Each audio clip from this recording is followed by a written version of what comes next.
உரக்க கேட்டல். மருந்து கடைகளில் உரக்கவே கேட்பேன் தூய்மை பஞ்சின் பெயர் சொல்லி. மளிகை கடைகளில் உரையிடப்படும் கருப்பு பழுப்பு தாள்களை தவிர்த்து விடுகிறேன். தோழிகள் யார் கேட்டும் வாங்கி வந்து விடுகிறேன்.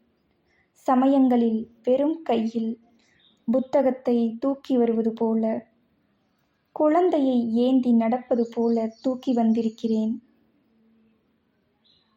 மது போத்தல்களை, அரிவாள் கத்திகளை, உள்ளாடையையும் கூட பெருமையாக காட்டித் திரியும் நமக்கு அத்தியாவசியத்தை மறைக்க யார் சொல்லித் தந்தது?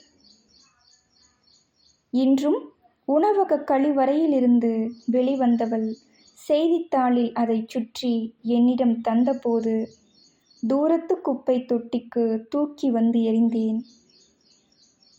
அற்பமென அசூயை எனப் பேசிய ஒருவனின் முகத்தில்தான் விழுந்திருக்க வேண்டும் அது.